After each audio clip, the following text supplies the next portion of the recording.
This video will focus on Leica Captivate's 3D viewer. This is the part of the software where we are able to visually inspect and interact with our data. In previous software, this may have been simply referred to as a map.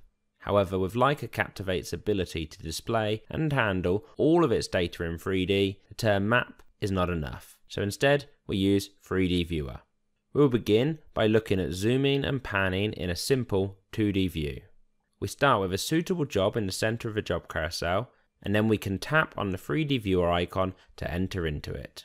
Straight away, we see the data from the job displayed on our screen. In fact, the view that we see when we enter into the 3D viewer for a job is the same view that we last used with that job.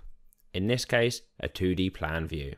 Let us now take a look at some of the zooming and panning controls. We will start by tapping the zoom icon on the right-hand toolbar so that a sub-toolbar is displayed. Here we see 4 icons. At the top we have zoom extents. Then we have a real-time zoom where we can drag forwards and backwards to zoom in and out. Then we have a zoom window. And finally a center view control. So now we can have a look at each of these in turn, starting with the real-time zoom. We tap the icon which enables that mode for us, hence the icon now being displayed as highlighted. And now whenever we drag either up or down the screen, we find ourselves zooming in or zooming out. If we tap the button again to disable it, now none of our zoom features are enabled. So when we tap and drag, we're actually panning. So when no other feature is enabled, a drag gesture simply pans our view. Next, we can use the zoom window feature. Again, as soon as we tap the icon, it becomes highlighted because it is enabled. And we can then define our window by dragging diagonally on the screen. As soon as this is done, Leica Captivate will snap to the required zoom level and position. Next, we can look at the center functionality. To do this, we shall first select a point in the viewer and then use the center icon. As soon as we press this, Leica Captivate automatically pans the view so that our selected object is now in the center of the screen. In some cases, there is even a second center option, which allows us to center the view around our current position, assuming we have one, which we do not have here in the 3D viewer.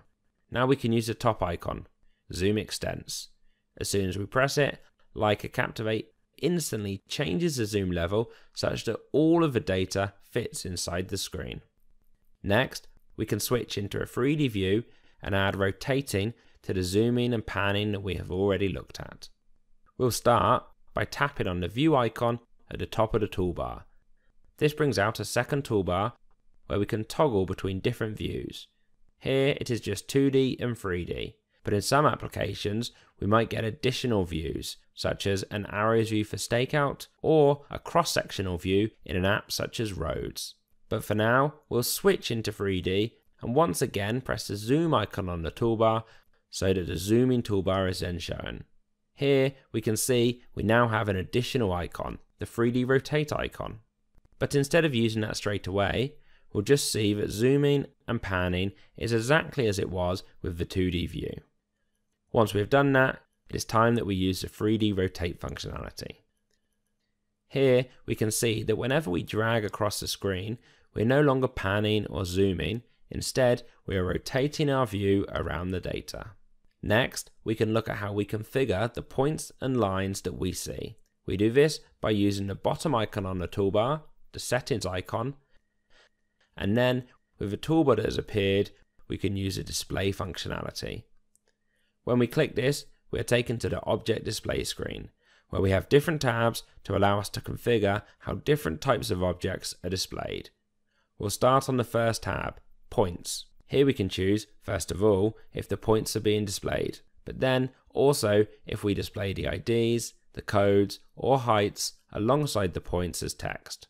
We'll turn on the IDs and then press OK to return to the 3D viewer. Back in the viewer, we can zoom in and take a look at these IDs and see how they are displayed alongside our points. One of the first things we notice is that the point symbols and the text alongside the points is actually scaled. So we can tell straight away which points are closer to our viewing position and which points are further away. Another thing to notice is how Leica Captivate intelligently selects which text to display. Examples of this are shown on screen, where Leica Captivate knows not to display text that would be hidden behind other text. This intelligence makes the entire dataset easier to view and interpret, because we do not end up with a mess of text covering the screen and preventing us from seeing the data or being able to read the text itself.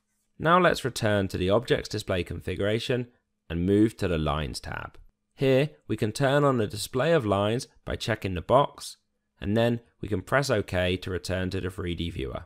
Once we are here, we straight away notice that the lines are now displayed, so as we zoom out and rotate around, we find our data much easier to understand, and now we're looking at a better representation of reality. Next, we can take a look at how we can configure the display of scans, DTMs, and alignments. We can look at these objects individually, one after the other, but for each of them, we have to first return to the Object Display configuration. We'll start by going to the Scans tab and turning on Scans. We then get the chance to choose what color to make our scans. Either the true color coming through from any images that we have taken with the scans, or have the scan colored by intensity, or alternatively have a single color for the entire point cloud from a scan. We'll leave it with true color and then we'll take a look at the next option. Here we can control if we want the points in our point cloud to be either small or large. Using the large setting allows us to make less dense point clouds easier to see and to interpret. However, in this case, we'll leave it set to small and press OK to return to the 3D viewer, where we can now see that our scans are visible and live. So, as we rotate the view slightly, we can see that this virtual world really does represent the reality of the site. Next, we can return to the Object Display configuration, and this time go to the DTM tab. Here, we can select to turn on our digital terrain models, and even configure the color that they will be displayed in. Once we've done that, we can press OK to again return to the 3D viewer. And now we can see that our triangles from a digital terrain model are visible within the viewer, enabling us to visualize and understand where a design or a previously surveyed surface is or should be. Defining the DTM model that is displayed is actually part of data management, and as such is covered in a separate video on working jobs and design data. Also covered in that video is a selection of road, rail, or tunnel data, in other words, design data with alignments in. And alignments is what we will now look at. So again, we go back to our Object Display configuration, and this time we'll go to the Alignments tab. Here, we simply tick the checkbox to turn alignments on, and then press OK to return to the 3D viewer once again. Now that we're back in the viewer, with the alignment turned on, we can rotate our view and take a look at this alignment. In this case, it is a continuation of the existing railway line as we can see here. However, to see it even more clearly, we should rotate the view to face north, where we can now see the alignment extending off beyond the scans and into the distance. Next, we can take a look at the 3D viewer feature called the Distance Filter. To do this, we'll switch to a different job and then enter back into the 3D viewer app. Here, we can see that we have a site containing points, lines, and scan information for a car park, a road, and the surrounding buildings. As we rotate the viewer around the site, we can see we have a lot of information both close to us and also off into the distance. And this is where the distance filter can be used, so that we're only looking at a slice of the data at any one time. We use the settings button on the first toolbar, and then the distance filter button on the second toolbar. This provides us with a slider where we can control the minimum and the maximum distance from the viewpoint that we want to see data for. As we change these amounts, we can see that our data is being filtered in real time, and if we then rotate our view, we can see that the filter really is live as the data in our screen updates as we rotate.